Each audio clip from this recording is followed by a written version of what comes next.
Hi, I'm Lisa Salmon, and I'm using the Musashi Dry Finish Shear to do a dry cut on Colleen's curly hair today. So the first thing I'm going to do is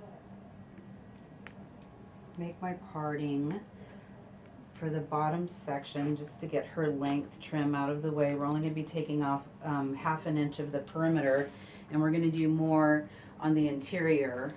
And you can see through the hair, you can see through is the stuff you want to take off. So I'm going to take this and trim her ½ inch through here,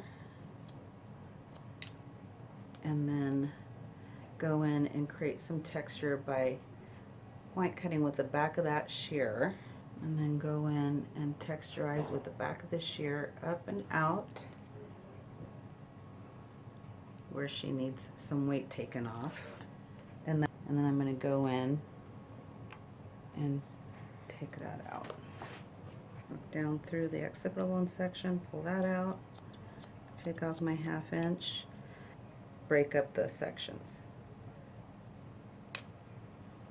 Actually, they literally went into underside, texturize that out, take the top of that section out. So what I'm doing with Colleen is a little bit different because her hair is fine. She has very curly hair, but it's really fine. The individual strands are fine. So I'm going in and taking ½ an inch off, like so, and then I'll go back through and kind of look for where I see weighted areas. So I'm going to go all the way down, take ½ an inch off this section as well.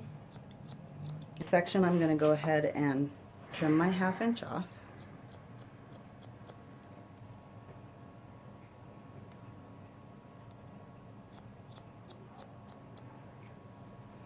And now I'll pick this up and go on underneath and use that back of that shear. They called that pinch and talk because it's like pinching and talking, and go into it from the top and bring it down. So what that is doing is creating a bigger space here.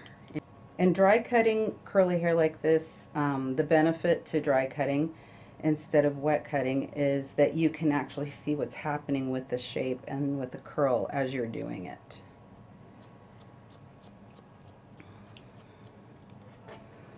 Isn't there a tendency to get it shorter too if it's wet?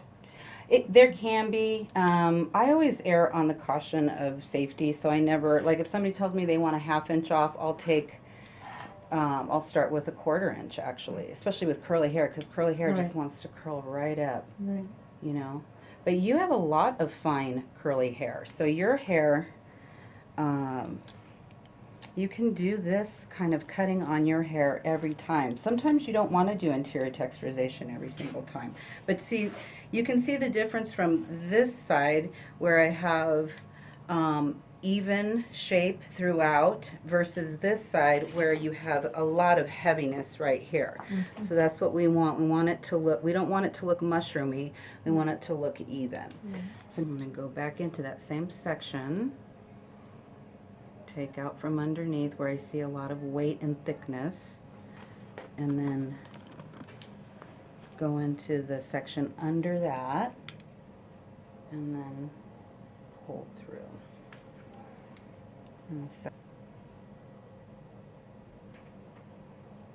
Take some weight out of there, and then interior texturize under on that section. And then through the top in this section.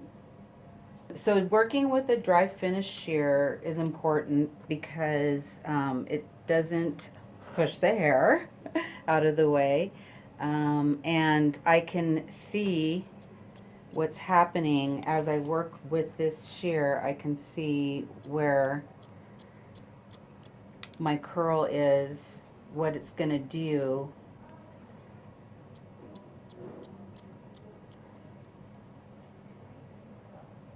And the dry finish shear feels like it can move much more smoothly through the hair Dry.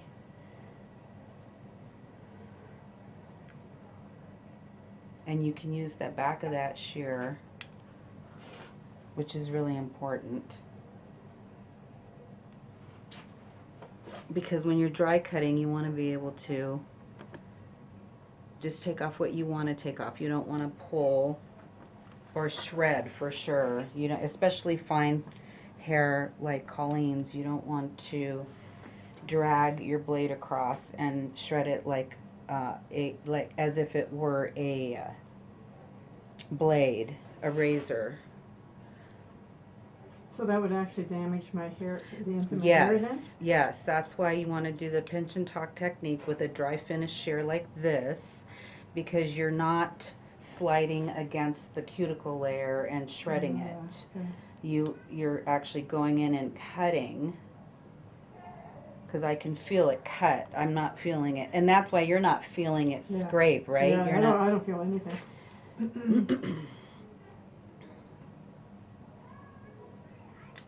And I can also see working with the dry finish shear where your weight is gonna lay. A lot of times your weight is right behind the ear here, and when I use the dry finish shear, I can control it much more. Yeah, you don't want to you don't want to use your dry finish shear in a razor technique either, which some people do that with their shears.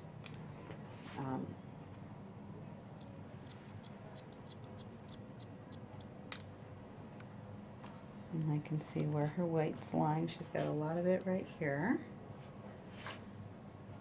So I'm going to go under and pinch and talk without sliding it. And then under the other side.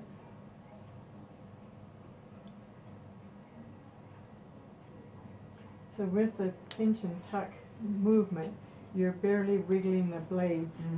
It's just little. It's a very but that's what small causes it not movement. to tear the hair. Yes, because I'm grabbing the hair, and then with this tiny movement, I'm taking off a good amount of hair, but I'm not And I don't sliding it. Yeah, I don't even feel it. Right. Yeah, your client shouldn't feel like their hair is being ripped, and that's what it sounds like when you slide a blade along. So now that's the whole both sides of the back done, and I'm going to take a look at it and feel it. I know it seems like this isn't this would be hard to check, but I check hair a lot by feel. I put my hands right in at the scalp and pull them out evenly, and you can tell where there's a little more heaviness. Like this, I'm feeling it, a little heaviness over to the right side. And as hairstylists, a lot of times you know where you end up leaving hair. So I'm gonna go ahead and go into this right side where I see some heaviness, and I felt heaviness, and just go back in and find any corners that I might have missed. There it is. And then pick up, and this is going into the top section. And then I'm going to go in here, find a corner, there it is. And I'm going to go ahead and break that up a bit. So I'm under probably a 1/4 inch from her head actually, and I'm pinching and tucking and taking off that little bit. And I can come underneath and feel that that's good. Up here and feel that that's good, and now I'm satisfied with what I'm feeling and seeing there. So now I'm going to pull this down and go into her Oh. go into the top and break this up with my back of my shear, that corner, pinch and tuck that out. So now this is going to pop and support this. Okay, and I'm going to come over here. I work in pie sections. meaning this is my center, and I'm going to come around this way. Blend it into the back.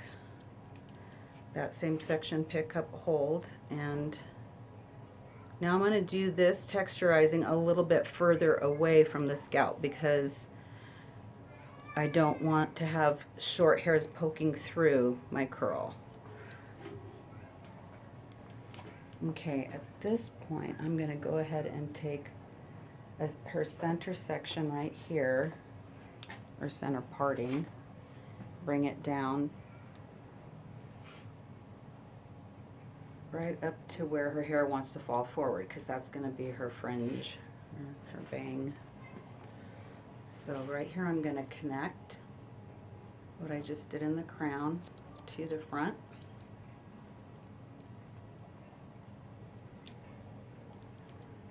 So is it when my hair and your ear section is a whole total different thing? Yeah. And if you aren't careful, it gets too short, right? Yes, because the ear, because you have to imagine the head's round here, flat here, so it's Okay. going to do two completely different things.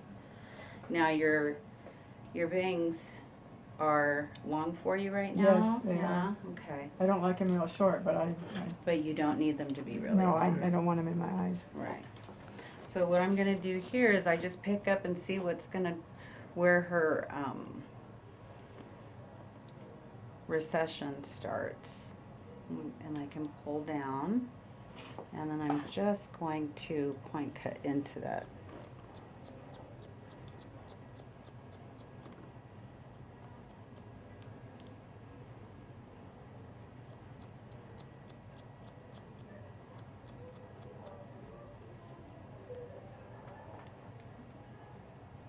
And then I'll bring that middle section up, connect it, but you can see that her hairline, it drops down. So I'm not going to bring this all the way back or up. I don't want to cut too much. I'm just going to pull up right at that, at an equal angle, and just lightly take that out so that she has some lift and it's not too heavy of a bang. And then come to this side, up to the corner, the recession, pull that into the same section. So when there's a recession like that back in my forehead, that tends to, you would get it short if you weren't paying attention, and that part would get shorter on the front. And, yeah, if you do it look bad. equally, like if I was to pull equally out to this distance and look at that, then I would be taking off a lot of hair that needs to come down Right. and connect to your side. Right, so it wouldn't be too short on my forehead. Right. Well, That's the tendency. yes, and into the sides of the hair. So that's why I'm bringing this into the center. I'm only going to take off that little tiny corner right there. And on this side, it's a little bit heavier.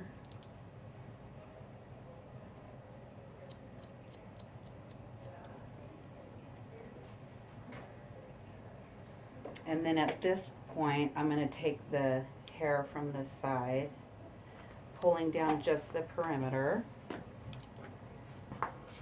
and pin that away. And here's the recession, which actually has no hair, but you wouldn't see that when her hair's down. Right. And I'm going to connect that. So it's just a teeny tiny corner here. Come right into her perimeter.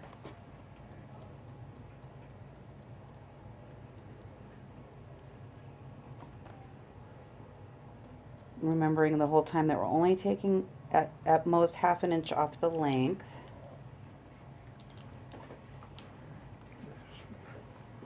And then this going into the top, I'm going to take my angle from in the crown from center part to back, and then just go right in there and break up this line. Again, keeping at least a half inch from the scalp, probably a little more even. So when she goes to curl that crown up, it's going to curl up for her. Well, you do such a great job on my haircut that I don't use a blow dryer, I don't use a curling iron, I just use gel and my fingers and let it dry and then do a little bit of fluffing and it's perfect. Okay, so what I'm doing now here, because this section is shorter, and I don't necessarily want to go in and take off as big of a space in between sections like here and here. So what I'm going to do is I'm going to go through and feel it, and I can see that she's got thick hair right here. So I'm going to lift it up, and I just will go into it, cutting as I closing my shear as I come down, and then let that drop off. I still have a thickness here, so I'm going to go ahead and close my shear as I pull my fingers up into that section. And so by doing that, I'm creating more space without creating too much space, and just kind of watching her curl and seeing how it's going to come up and curl better for her. So you're saying if you do too much space, it's actually like a hole. Yeah, you can create a hole really easily. That's why it's really, you have to be very careful, and you have to really be able to look and see where the weight is that you don't want to take off. From the front, from the middle part, I'm all even here.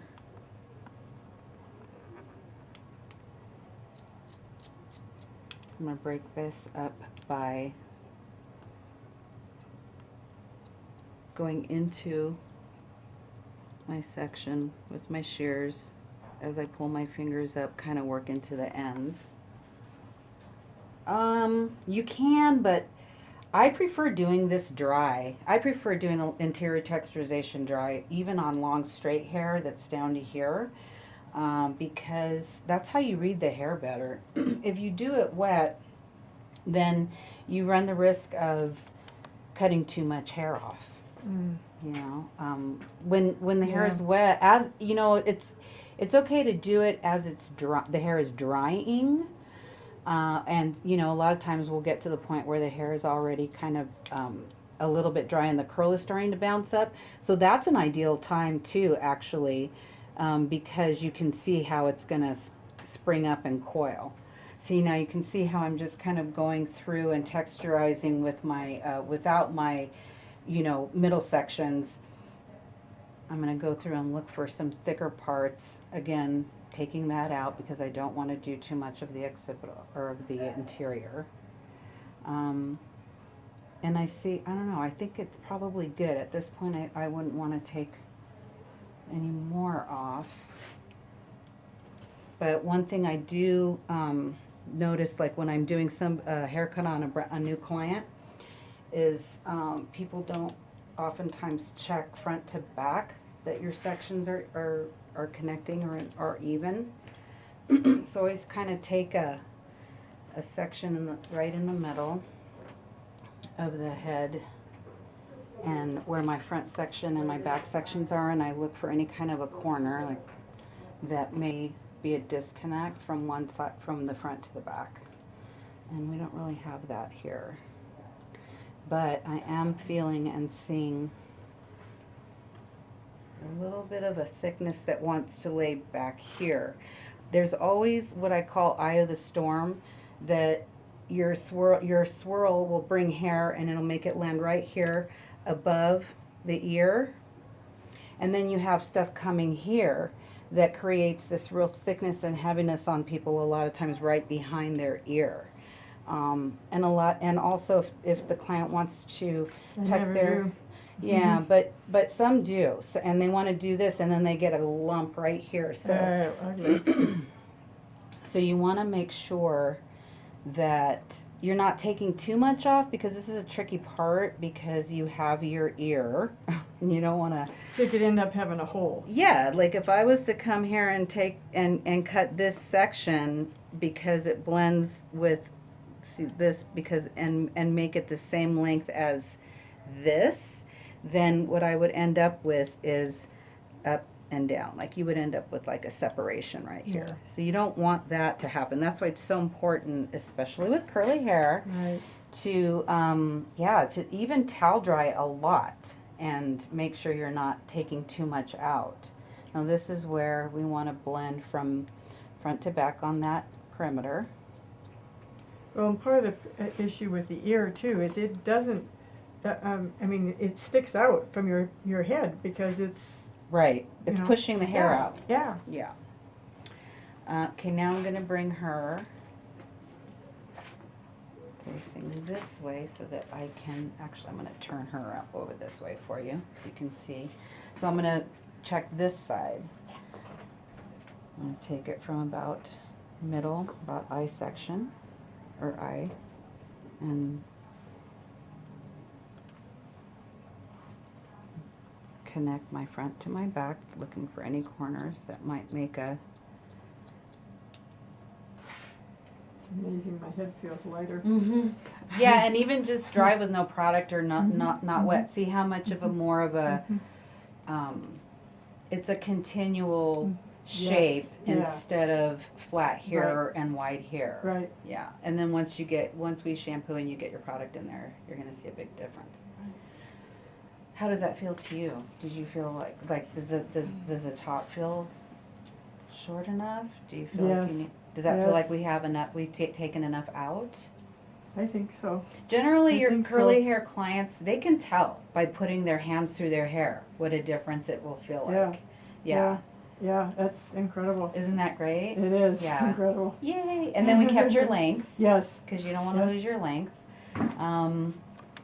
Yeah, so I think at this point we are ready to shampoo you. Great. Yeah, these are really nice shears. I love using them for dry cutting. They're excellent.